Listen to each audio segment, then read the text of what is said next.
मलकाजगिरी के रुकन assembly M Rajshekhar Reddy ने कहा कि वो मलकाजगिरी के मसाइल को मरहलावार हल करने के लिए काम कर रहे हैं।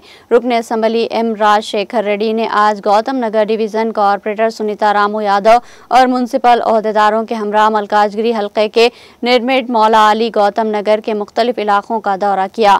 इस मौके पर खिताब करते हुए रुकन असम्बली ने कहा कि डिवीज़न में चिन्मा मार्ग में थोड़ी सी बारिश से भी घरों में पानी दाखिल होता है और निकासी आब के मसाइल पैदा होते हैं। वो इनको हल करने के लिए काम करेंगे।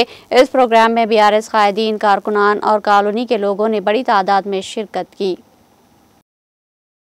ఇలా 141 డివిజన్లో ఇక్కడ పర్యటించడం జరిగింది। ప్రత్యేకంగా చిన్మయ మార్గంలో ప్రతి వర్షాకాలం ఈ యొక్క ఏరియా మునిగిపోవడము, సో దానికి ఏ విధమైన చర్యలు చేపడితే ప్రాబ్లం సాల్వ్ అవుతుంది అనే ఉద్దేశంతో ఇక్కడ టోటల్గా అన్ని ఏరియాలు తిరిగి చూడడం జరిగింది। చాలా మటుకైతే ముందుకు పనులు అయినాయి, కానీ ఒక 2-3 పనుల దగ్గర ఇంకా తీవ్రంగా ఇబ్బంది ఉంది। వాటిని అడ్రస్ చేయడానికి అధికారుల హెల్ప్ తీసుకొని వాళ్ళు ఒక సొల్యూషన్ తోటి వస్తూ అంటున్నారు। సో ఒక 2 ఇండ్ల మధ్యలోకించి ఆ నీళ్ళని పాస్ చేయాల్సిన అవసరం ఉంది వాళ్ళకు। సో ఆ ఇంజనీరింగ్ ఒక ఆస్పెక్ట్, అదేవిధంగా రైల్వే వాళ్ళతో మాట్లాడి ఒక పాత డ్రైన్ని పునరుద్ధరించగలిగితే వాటర్ డిస్ట్రిబ్యూట్ కూడా, అంటే డ్రైన్ వాటర్ డిస్ట్రిబ్యూట్ కూడా అవుతుందని అనుకుంటున్నాము। ఇవన్నిటి మీద స్టడీ చేయడానికి వెంకటేశ్వర నగర్, మళ్ళీ ఆ పార్క్ కూడా ఉంది 270 గజాల్లో, అది కూడా అధికారుల దృష్టికి తీసుకెళ్లడం జరిగింది।